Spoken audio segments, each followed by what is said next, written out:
Today in Zoology A, students, you will learn about types of connective tissues. As you know, a group of similar cells which perform similar or same type of functions are called tissues. You can see the picture. Types of connective tissues, they are also called nervous tissue.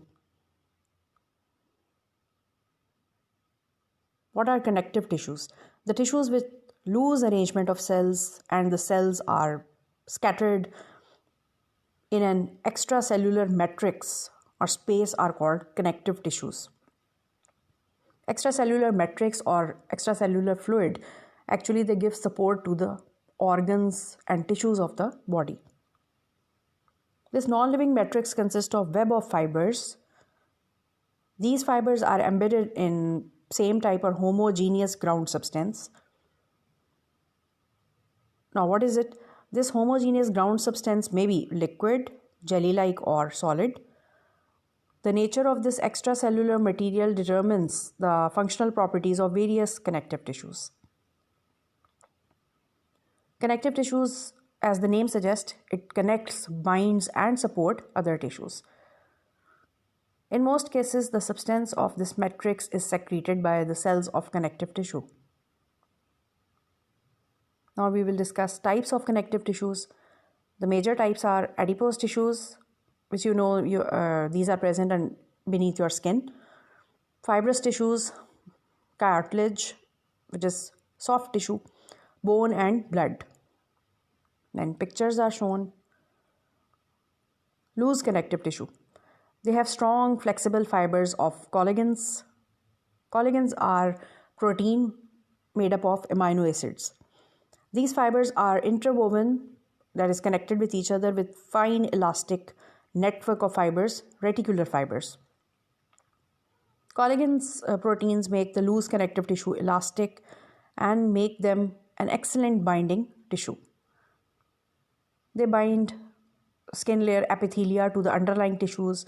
They are also used as packing material to hold various organs. Second are fibrous connective tissues, like fibers. The collagen fibers are densely packed in fibrous connective tissue and they lie parallel to one another. They create very strong cords, that is, they are tightly bounded to each other. These are tendons and ligaments. Tendons connect muscles to bones or to other muscles, and ligaments, they connect bones to bones. Then come adipose tissues. It is a special type of loose connective tissue and it stores fats, lipids. These cells accumulate in large number to form fats and also help in insulation. Next comes soft tissue cartilage. It is flexible tissue that supports many structures. They are present in outer ear. They form entire skeleton of animals like sharks, rays, and it is composed of cells, that is, cells of cartilage are called chondrocytes.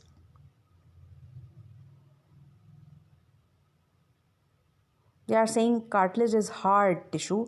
Why? Because they are making or supporting entire skeleton of sharks and rays. These chondrocytes lie within spaces. This space is called lacunae. This lacuna or lacunae is surrounded by a rubbery matrix. This matrix is surrounded by chondroblasts. The cells forming cartilage are called chondroblasts. The matrix with this collagen protein fibers give cartilage its strength and elasticity. Fourth type of tissues are bones. Bone cells are called osteocytes, or the mature bone cells are osteocytes. They lie within the space lacunae. This matrix surrounds them and it makes this kind of tissue hard. They are ideally suited for the functions of support and protection as the bones support skeleton. This matrix is heavily deposited or impregnated with calcium phosphate minerals. Then there comes blood. It is a connective tissue and it has fluid in it which is called plasma. Liquid part of blood is plasma.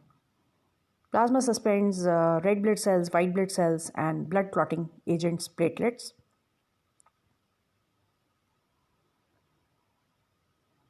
Blood transports various substances throughout the bodies of animals like nutrients,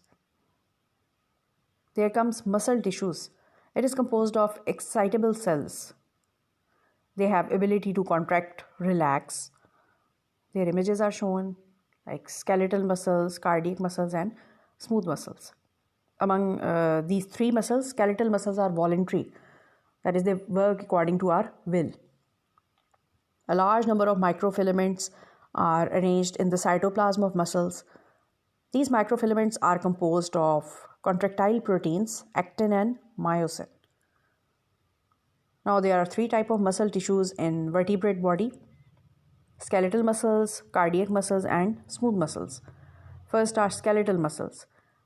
They are attached to the bones and are responsible for voluntary movements of the body. Once again, voluntary means which is according to our will. Skeletal muscles are also called striated muscles because they have striations on them. The overlapping filaments give the cell striated appearance when observed under microscope.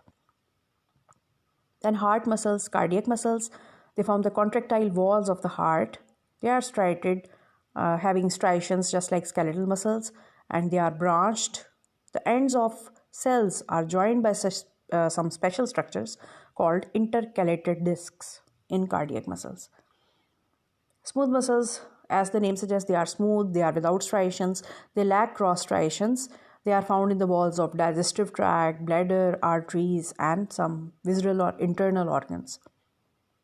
Smooth muscle cells are spindle-shaped, like long threads. They contract more slowly than skeletal muscles, and they are involuntary muscles which are not according to our will. Then there are nervous tissues. Nervous tissues are composed of different cell types like neuron. The structural and functional unit of nervous system is called neuron. The impulse or messages conducting cells are called neurons. Then there are neuroglia.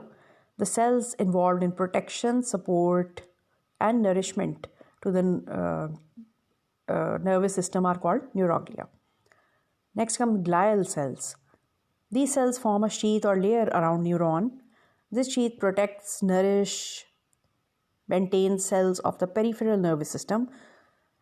Its short form is PNS, and peripheral nervous system consists of nerves like cranial nerves and spinal nerves. Glial cells or neuroglial cells are helper cells. Why? Because they support the neuron and they are involved in nutrition and maintenance of the nerve cells.